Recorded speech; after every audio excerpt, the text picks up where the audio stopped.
একটা তুলির আঁচড় দিলাম, আকাশ হলো নীল, সুখের অসুখ নিলাম তোমার চোখেতে ঝিলমিল। প্রেমের ফাঁদে পড়ুক না হয়, উড়ুক তাদের ঘুম, কৃষ্ণচূড়ায় লাল হলো এই ভালোবাসার মরশুম।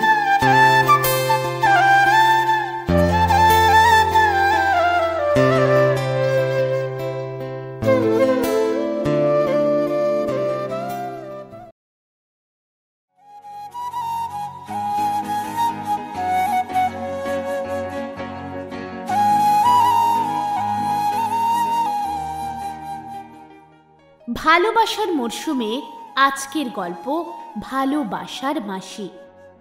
গল্পের লেখক প্রীতম, গল্প পাঠে আমি তোমাদের বন্ধু অন্তরা। আমার সঙ্গেই গল্পের অন্যান্য ভূমিকায় প্রীতম। কেমন লাগছে ভালোবাসার মরশুমের গল্পগুলো তোমরা কমেন্ট করে আমাদের কিন্তু জানাতে পারো। আর সেই সঙ্গে আজকে আরও একটা আবদার নিয়ে এসেছি। এই গল্পের ডেসক্রিপশন বক্সে ভালোবাসার মরশুমের ফেসবুক পেজের লিংক শেয়ার করা হলো। তাড়াতাড়ি পেজটাকে লাইক আর ফলো করে ফেলো। ওখানে কিন্তু মাঝে মাঝেই তোমাদের বন্ধু অন্তরার সঙ্গে আড্ডা দিতে পারো জমিয়ে। তাহলে আর দেরি কেন, চটপট লাইক আর ফলো করে ফেলো। ঠিক আছে, আর সময় নষ্ট করব না, চলো শুরু করে দিই আজকের গল্প ভালোবাসার মাসি।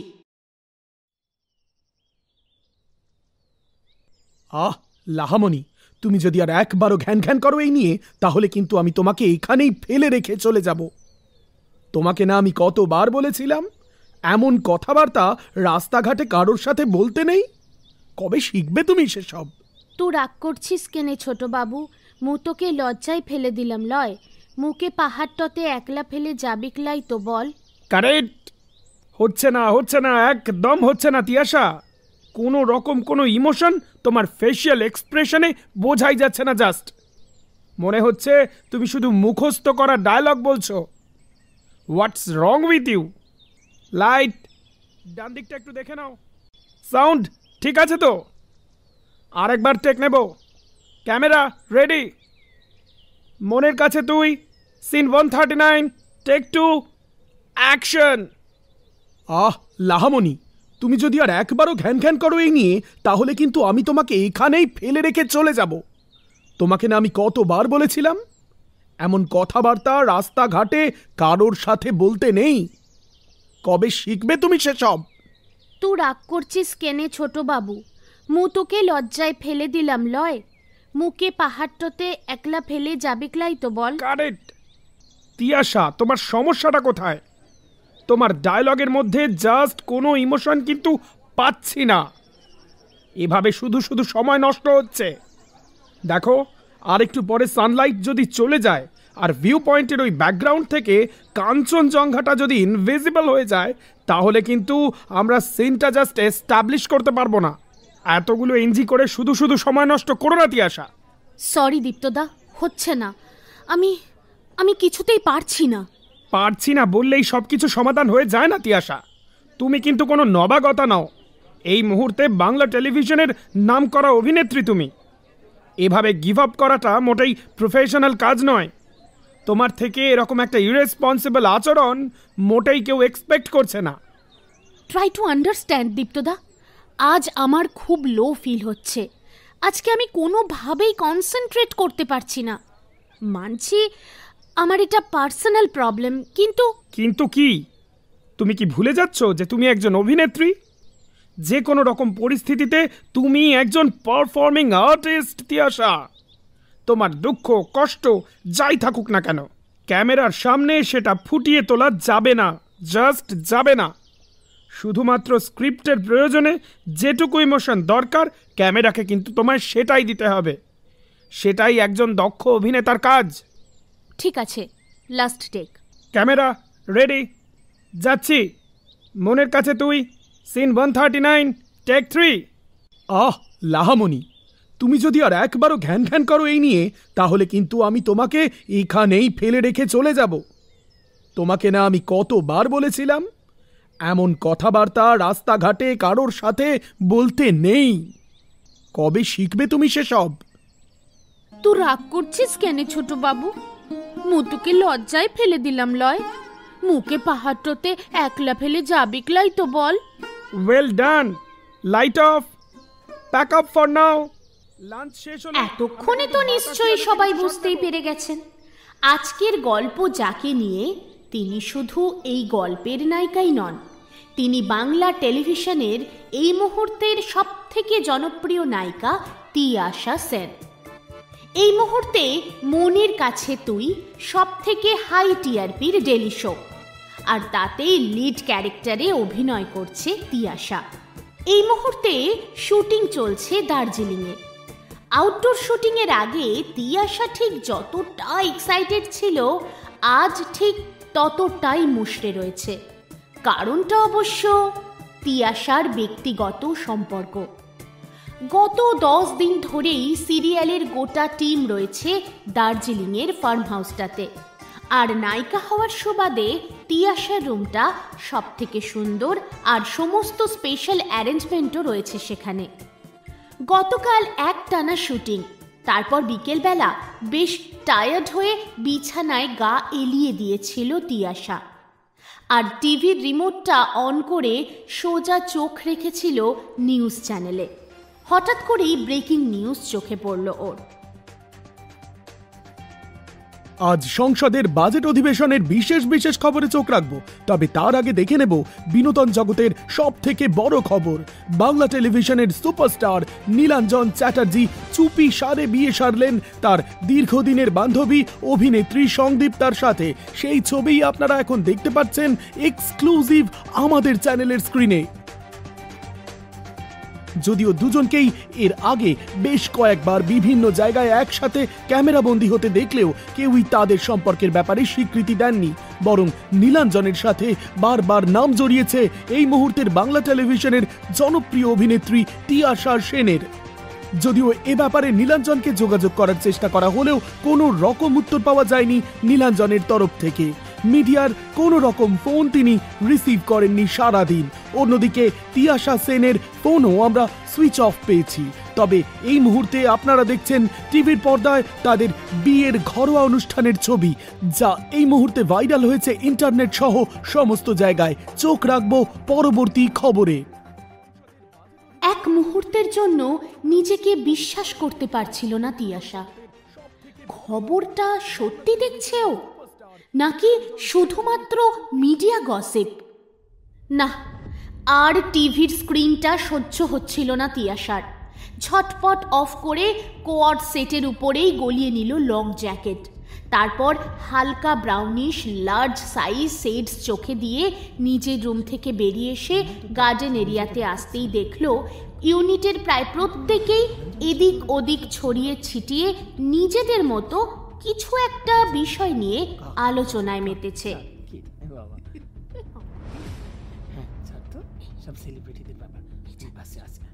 সবাই তিয়াশাকে দেখেই ভূত দেখার মতো চমকে উঠল। তিয়াশারও বুঝে উঠতে সময় লাগলো না যে আলোচনার কেন্দ্রবিন্দু আজকে ও নিজেই। তারই মধ্যে একজন সহ অভিনেতা তিয়াশার দিকে এগিয়ে এলো। Hello Tiyasha, I guess you can understand what they are talking about. Are you okay? শুধুমাত্র মাথা নেড়ে তিয়াশা নিজেকে শক্ত করে সম্মতি জানালো। দীপ্তদা তোমাকে একবার খুঁজছিলেন, হয়তো কিছু কথা বলতেন, পারলে ওনার কেবিনে গিয়ে একবার ওনার সাথে দেখা করে এসো। আবারও ঘাড় নেড়ে কোনো কথা না বলে শুধুমাত্র সম্মতি জানিয়ে তিয়াশা পা বাড়ালো দীপ্ত চট্টোপাধ্যায়ের কেবিনের দিকে। ইনি মনের কাছে তুই সিরিয়ালের ডাইরেক্টর এবং কো প্রডিউসার। রুমের কাছে গিয়ে দরজায় নক করলো তিয়াশা। ভিতরে এসো। দীপ্তদা, আমাকে খুঁজছিলে? হ্যাঁ তিয়াশা, খুঁজছিলাম। বলো, কি বলবে? নিজেকে বেশ কিছুটা স্বাভাবিক রাখার চেষ্টা করে প্রশ্ন করল তিয়াশা। অপর প্রান্ত থেকে তখন খানিক অস্বস্তি ভরা স্বর নিয়ে দীপ্ত জানালো, সবটাই তো শুনেছ নিউজে, নীলাঞ্জন বিয়ে করেছে। এই নিয়ে গোটা কলকাতায় এখন চর্চাও শুরু হয়েছে। সবাই জানে এই মুহূর্তে তুমি আমার প্রজেক্টে কাজ করছো, তাই দুপুরের পর থেকে নিউজটা টেলিকাস্ট হওয়ার পরেই প্রচুর ফোন কল রিসিভ করতে হচ্ছে আমাকে। সম্ভবত তোমার ফোনটা অফ পেয়ে ওরা আমাকেই প্রথম খবরটা ভেরিফাই করার জন্য ফোন করে জানতে চাইছে আর কি। যদিও আমি সবাইকে ইগনোর করছি, বলেছি এই মুহূর্তে আমরা শুটিংয়ের কাজে ব্যস্ত। তবে মিডিয়াকে তো বুঝতেই পারছো, আজ তোমাকে ফোনে ধরতে পারেনি, কাল তোমার সাথে কথা বলতে ডিরেক্ট শুটিং স্পটে চলে আসা ওদের কাছে কিন্তু খুব একটা অস্বাভাবিক ব্যাপার নয়। তাই আমার মনে হয়, আসলে বুঝতেই পারছো, কয়েকটা দিন যদি একটু নিজেকে অফ রাখো, মানে যেটুকু শুটিং বাকি আছে সেটা সেরে পরশু ভোরবেলা না হয় এখান থেকে চেক আউট করে যাও। তোমার যেটুকু অংশ বাকি আছে সেটা স্ক্রিপ্টিংয়ে কিছু চেঞ্জ করে দেবো, অন্যভাবে গল্পটা না হয় ঘুরিয়ে দেব। ব্যাপারটার গুরুত্ব বুঝতে পেরে তিয়াশা নীরব সম্মতি জানালো দীপ্তর কথায়। পরশু ভোরবেলা তোমার ড্রাইভারকে বলো কালিম্পংয়ের একটা অফবিট রুটে তোমাকে ড্রপ করে দেবে। কালিম্পংয়ে ঝান্ডি নামে একটা সুন্দর লোকেশন আছে, ওখানে একটা হোমস্টেতে আমি কথা বলে রাখছি। কয়েকটা দিন একটু নিজেকে সবার থেকে আলাদা করে নেওয়ার জন্য ওই জায়গাটা কিন্তু বেস্ট। নিজের গোছগাছটা সেরে ফেলো, পরশু ভোরের অন্ধকার থাকতে থাকতেই রওনা হয়ে যেও বরং। আর তাছাড়া এভাবে মিডিয়া পার্সনরা বারবার শুটিং স্পটে এসে আমাদের কাজেরও প্রবলেম করবে। আশা করি বুঝতে পারছো আমি কি বলতে চাইছি। হ্যাঁ হ্যাঁ, বুঝতে পারছি। তবে দীপ্তদা, থ্যাংক ইউ ফর এভরিথিং। তোমাকে কালিম্পংয়ের কোনো ডেস্টিনেশনে কথা বলতে হবে না, আমি দেখছি কোথায় যাওয়া যায়, কি করা যায়। Thank you once again. কথাগুলো বলে নিমেষের মধ্যেই দীপ্তর রুম থেকে বেরিয়ে বেশ দ্রুত পায়ে নিজের রুমের দিকে চলে গেল তিয়াশা। পরের দিন শুটিং সেরে খুব তাড়াতাড়ি নিজেকে মিডিয়া পার্সনদের অন্তরালে রেখে ফার্ম হাউসে ফিরেছিল তিয়াশা। তারপর রুম সার্ভিস, লাঞ্চ থেকে ডিনার সবটাই আনিয়ে নিয়েছিল ঘরে। আর তার পরের দিনই ভোরের আলো ফোটার আগে তিয়াশা গাড়ি নিয়ে রওনা হয়ে গেল নিউ মাল জাংশনের উদ্দেশ্যে। গোপালধারা টি গার্ডেন, মিরিকের রাস্তা এসব পেরিয়ে যখন গাড়ি এসে পৌঁছল প্রায় সমতলে, তখন সদ্য কুয়াশার চাদর ছেড়ে পাহাড়ের ঘুম ভাঙছে।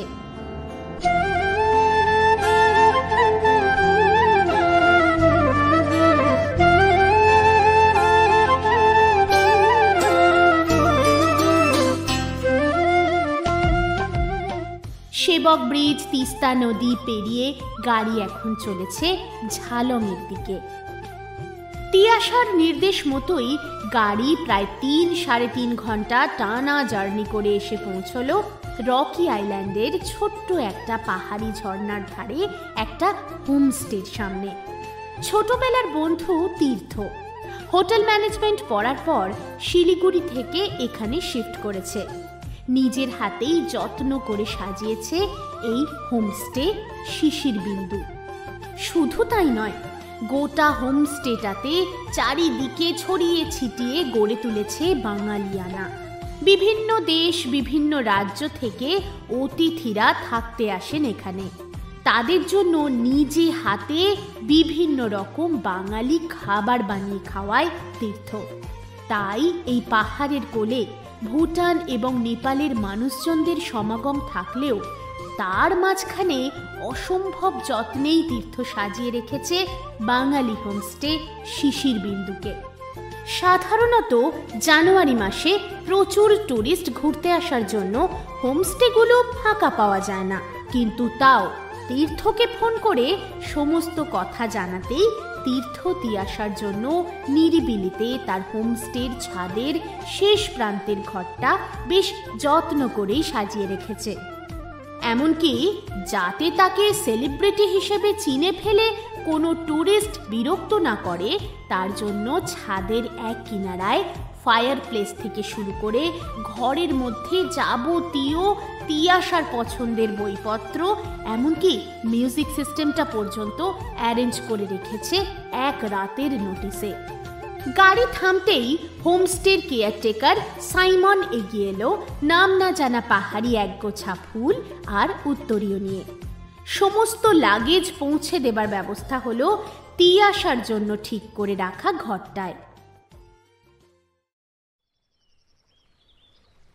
ঘরে ঢুকেই মাউন্টেন ভিউ জানলাটা খুলতেই মনটা বেশ ভালো হয়ে গেল তিয়াশার। একদিকে দেখা মিলছে গোটা তিস্তা নদীর উপত্যকাটা, আর অন্য প্রান্তে ঝকমক করছে কাঞ্চনজঙ্ঘা। সমস্ত মনের কষ্ট যেন এক নিমেষে কোথায় ভ্যানিশ হয়ে গেল। আর অন্যদিকে জানলাটা খুললেই দেখতে পাওয়া যাচ্ছে সামান্য দূরের পাহাড়ি ঝর্ণাটাকে। ঝর্ণার জলেরও যে একটা সুর তাল লয় আছে তা যেন নতুন করে অনুভব করল তিয়াশা। কিন্তু তীর্থ আবার গেল কোথায়? এসে থেকে তো একবারও দেখা দিল না। একবার ফোন করে দেখি বরং। হ্যালো তীর্থ, তুই কোথায় রে? মানে বেরিয়েছিস কোথাও? আমি কিন্তু চলে এসেছি। হ্যাঁ রে বল, এই তোর সমস্ত ব্যবস্থা আমি করে এসেছি।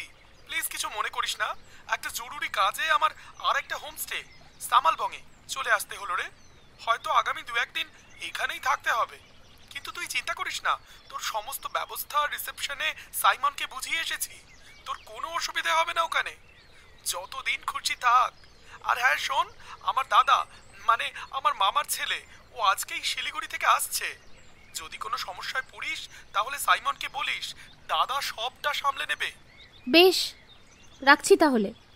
ফোনটা কেটে দিয়েই খানিকটা মন খারাপ হয়ে গেল তিয়াশার। ভেবেছিল ছোটবেলার বন্ধু তীর্থর সাথে কিছুটা সময় কাটিয়ে যাবে এখানে, তাহলে হয়তো মনের মধ্যে জমে থাকা কষ্টটা খানিক কমবে। কিন্তু উপায় নেই, তাই কথা না বাড়িয়ে চলে গেল ফ্রেশ হতে। স্নান সেরে আজ নিজেকে একটা হলুদ আর গোলাপি কম্বিনেশনের লং স্কার্ট আর একটা মিরর ওয়ার্ক করা শর্ট ঝুলের কুর্তিতে সাজিয়ে নিল তিয়াশা। এমনিতে শুটিং না থাকলে খুব একটা মেকআপ করতে বিশ্বাসী নয়ও, তাই হালকা লিপস্টিক আর কাজলটুকুই যথেষ্ট।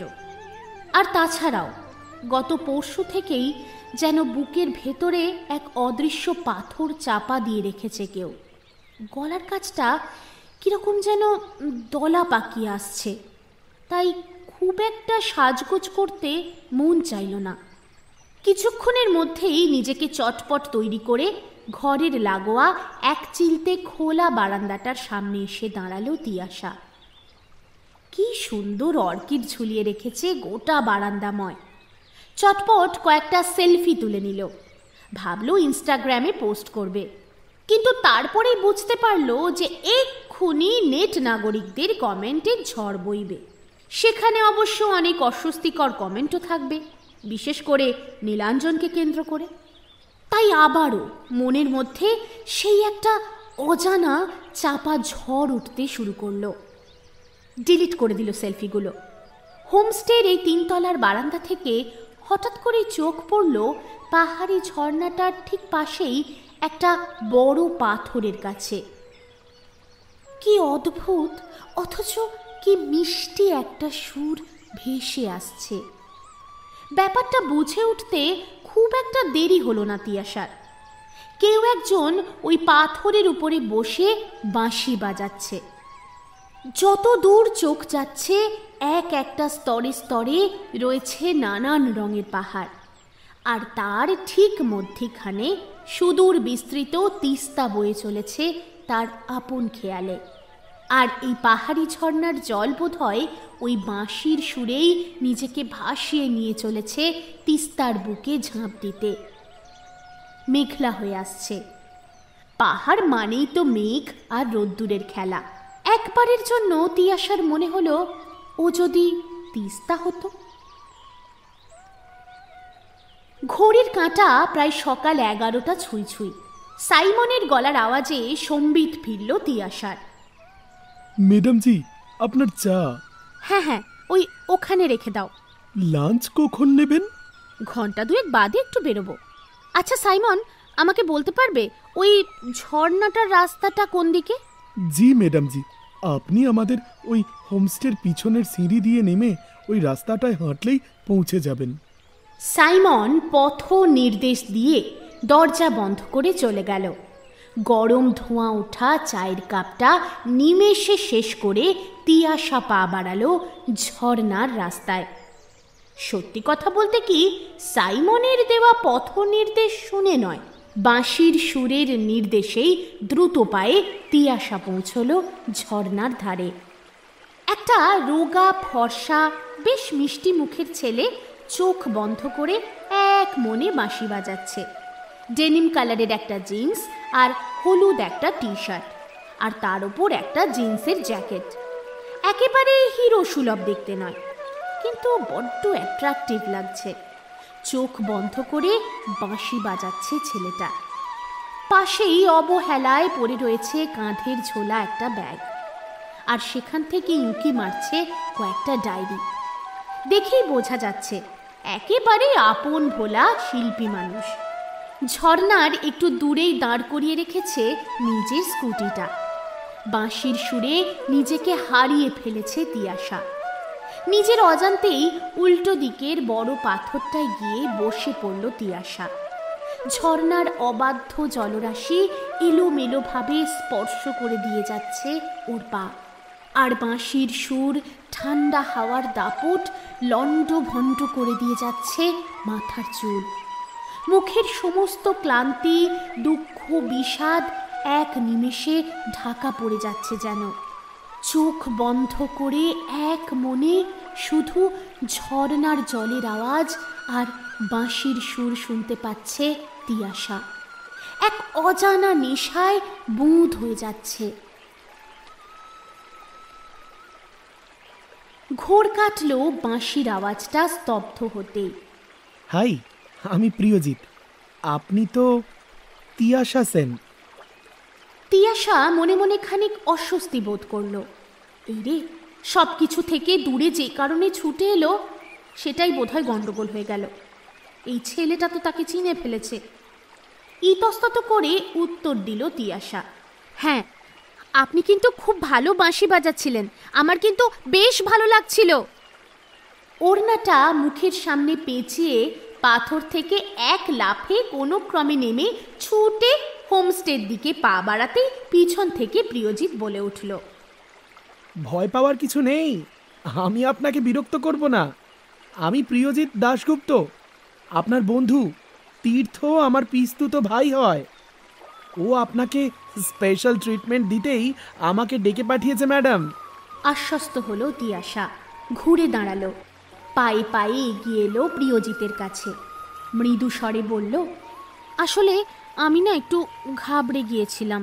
শহরের কোলাহল, শুটিং, এই সব কিছু ছেড়ে নিজেকে একটু দূরে সরিয়ে আনতেই এখানে আসা, আর তাই।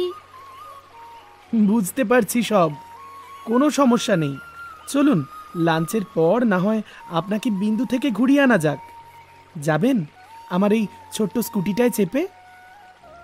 সত্যি বলতে কি, যেমন মিষ্টি দেখতে ছেলেটাকে, ঠিক তেমনই মিষ্টি ছেলেটার হাসি আর কথা বলার ধরন। তাই তিয়াশা কোনো রকম আপত্তি জানালো না। লাঞ্চের পরে ড্রেস চেঞ্জ করে ব্লু জিন্স আর ব্ল্যাক লেদারের জ্যাকেটের সাথে কেউ যাতে তাকে চিনতে না পারে তেমনই একটা মাস্ক আর সানগ্লাসে নিজেকে তৈরি করে নিল। সাথে ব্যাকপ্যাকটা নিয়ে চেপে বসলো প্রিয়জিতের স্কুটিতে। স্কুটি চলল এক একটা পাহাড়ি বাঁক পেরিয়ে বিন্দুর উদ্দেশ্যে।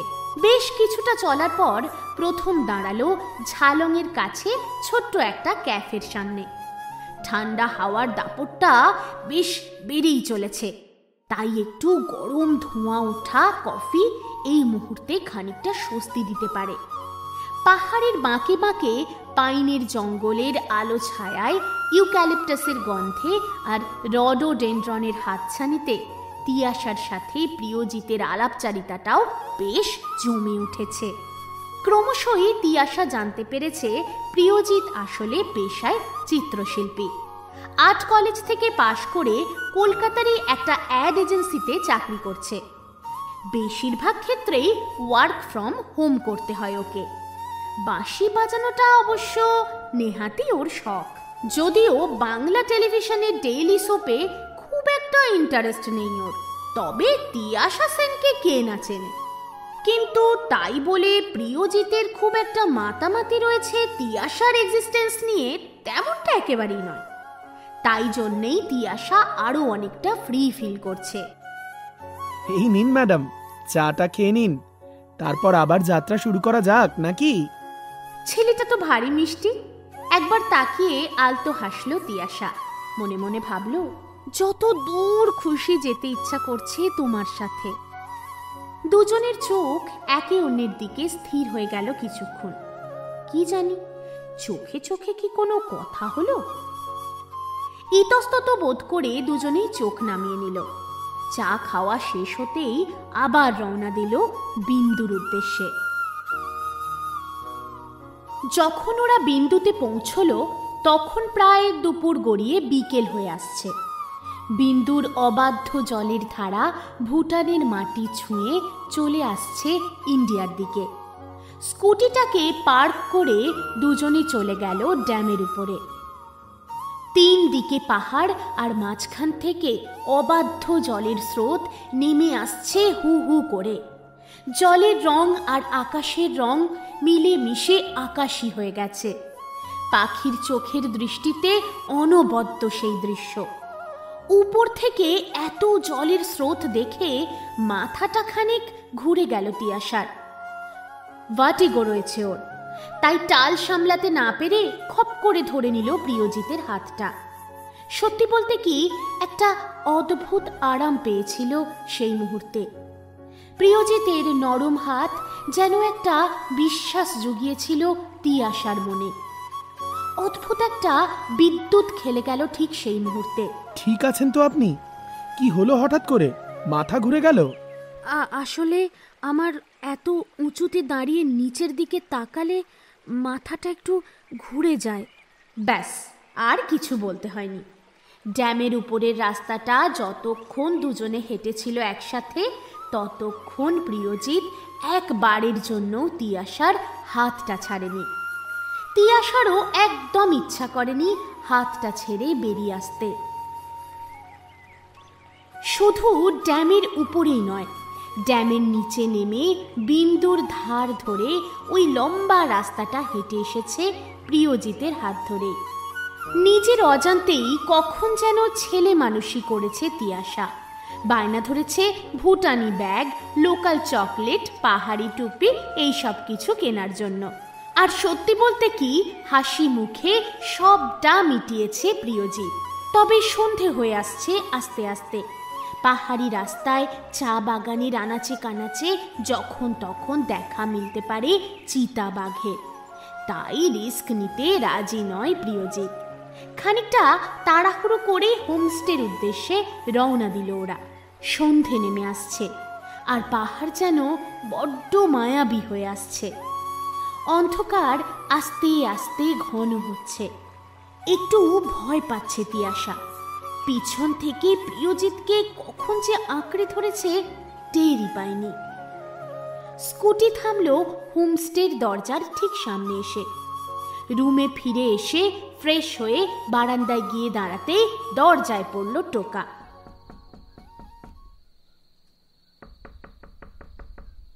কি ম্যাডাম, কোনো সমস্যা? না না, এই তো, এসো না। সরি, মানে আসুন। আরে না না, এই তো, তুমিটাই তো বেশ মানাচ্ছে। এই নাও, নিজের হাতে গ্রিন টি বানিয়ে আনলাম, আর তার সাথে সাইমন এই পকোড়াগুলো তৈরি করেছে। গরম থাকতে থাকতে খেয়ে নাও। থ্যাংক ইউ, সত্যি এটা খুব দরকার ছিল। তারপর দূরের পাহাড়গুলোর কোলে টিমটিম করে জ্বলতে থাকা আলোগুলোর দিকে তাকিয়ে প্রিয়জিতের উদ্দেশ্যে ও বলল, আসলে মাথার মধ্যে না অনেক কিছু জট পাকিয়ে যাচ্ছে। সমস্ত কিছু চোখের সামনে কেমন যেন বদলে যাচ্ছে। বড্ড ক্লান্ত লাগছে। মনে রেখো, জীবনটা একটা পাটিগণিতের অঙ্ক। তাতে যেমন ফাঁস আছে, তেমনি ওই দড়ির ফাঁস খোলার মধ্যে একটা অদ্ভুত আনন্দ আছে। শুধু সঠিক গিঁটটা চিনে নিতে হবে আর খুলতে হবে সঠিক সময়ে। আসলে প্রিয়জিৎ বুঝতে পারে সবকিছুই, কারণ এই মুহূর্তে মিডিয়ার দৌলতে তিয়াশা সেন এখন টক অফ দ্য টাউন। তাই আর কথা না বাড়িয়ে আগামীকালের প্ল্যানটা ডিসকাস করে নেয় প্রিয়জিৎ। বলো ম্যাডাম, কাল তাহলে কোথায় যাবে? বেখেয়ালে তিয়াশা বলে ওঠে, তুমি যেখানে নিয়ে যাবে। সে কি, এত বিশ্বাস করো আমায়? আমি যেখানে যাব সেখানেই যাবে? আসলে নিজেই বুঝতে পারি না কাকে বিশ্বাস করা যায় আর কাকে করা যায় না। যুক্তি দিয়ে বিচার করে কাউকে বিশ্বাস করে ঠকার চেয়ে মাথা না খাটিয়ে চোখ বন্ধ করে কাউকে বিশ্বাস করে ঠকার মধ্যে একটা তৃপ্তি আছে। ওরে বাবা রে, বড্ড গুরুগম্ভীর হয়ে যাচ্ছে ব্যাপারটা। যাই হোক, শোনো, কাল সামালবঙ্গে যাব। ওখানে একটা টি গার্ডেনে ছোট্ট একটা ফেস্টিভ্যাল চলছে। সেখান থেকে ফেরত আসার সময় মূর্তি নদীর ধারে সানসেট দেখে তারপর ফিরে আসবো এখানে। রাত্রে কিন্তু বারবিকিউ, রাজি তো? একদম নিঃশর্তে রাজি। বেশ, তাহলে ঘুমিয়ে পড়ো আজ। শুভরাত্রি। তোমাকেও। পরের দিন সকাল হতেই প্রিয়জিতের স্কুটিতে সওয়ারি হলো তিয়াশা। এই 2-3 দিনে নিজেকে একটু একটু করে পরিস্থিতির সাথে মানিয়ে নেওয়ার চেষ্টা করছে ও।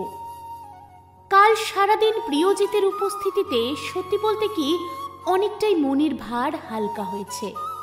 সহজ সরল জীবনে বিশ্বাসী প্রিয়জিৎ হঠাৎ করেই এই কঠিন সময়ে ওর কাছে একটা দমকা হাওয়ার মতো। কোনো জটিলতা, কোনো লাইমলাইট, কোনো গ্ল্যামার নেই সেই জীবনে। আছে শুধু নির্ভেজাল জীবনকে বাঁচার, উপলব্ধি করার রসদ। এই 2 দিনেই তিয়াশা বোধহয় জীবনের একটা অন্য মানে খুঁজতে শিখেছে। সামালবং টি গার্ডেনের সামনে পাথরের উপর বসে কমলা লেবুর খোসার গন্ধটাও যেন জীবনকে অন্যভাবে বাঁচতে শেখায়। এই পাহাড়ি রাস্তায় আঁকে বাঁকে চা বাগান আর পাইনের জঙ্গলের মাঝখানে পাহাড় আর কাঞ্চনজঙ্ঘার লুকোচুরিতে নিজের সমস্ত স্টারডম, সেলিব্রিটি ব্যক্তিত্বকে বড্ড ক্ষুদ্র মনে হচ্ছে তিয়াশার। যেন মনে হচ্ছে এক ঝটকায় জীবনটা অনেকটা জটিলতাহীন হয়ে গেছে। 7-5 ভাবতে ভাবতেই ওরা এসে পৌঁছলো লাভা মনাস্ট্রির সামনে। থ্যাংক ইউ প্রিয়জিৎ, এই স্নিগ্ধতাটা বড্ড দরকার ছিল আমার। অনেক শান্ত লাগছে মনটা। বেশ তো, থাকো না হয় আরো কিছুক্ষণ। কিছুক্ষণ সময় ওরা কাটালো মোনাস্ট্রির ভিতরেই। তারপর ওরা চলল নোকদারা লেকের দিকে। লেকের জলে বোটিং করতে করতে খানিকটা ভয় পেয়েই সাঁতার না জানা তিয়াশা আরো একবার আঁকড়ে ধরেছিল প্রিয়জিৎকে। ছাড়িয়ে নেয়নি প্রিয়জিৎ।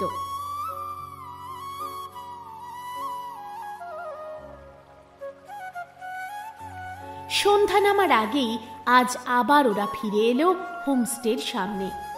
তবে আজ আর হোমস্টেতে ঢুকলো না ওরা। তিয়াশার অনুরোধে প্রিয়জিতের স্কুটি দাঁড়ালো সেই ঝর্ণাটার সামনে। আজ সূর্যাস্তটা এখান থেকেই দেখব। তবে শুধুমাত্র জলের স্রোত মনটাকে শান্ত করতে পারবে না। আজ আবার একটু বাঁশি বাজিয়ে শোনাতে হবে। শোনাবে প্লিজ? অবশ্যই, কিন্তু এত ভালো লাগে বাঁশির আওয়াজ। আসলে তোমার বাঁশির আওয়াজ বড্ড মোহময়, ভালোবাসার বাঁশি।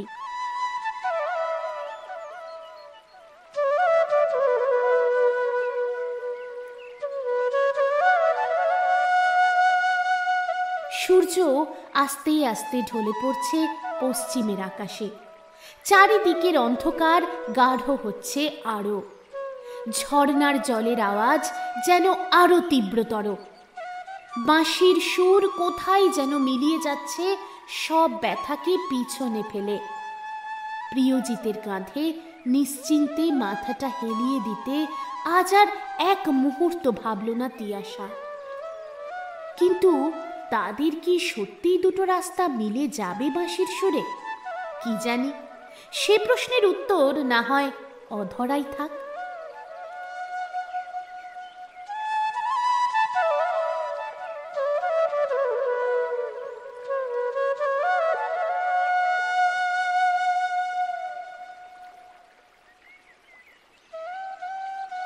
এতক্ষণ শুনছিলেন আজকের গল্প ভালোবাসার বাঁশি।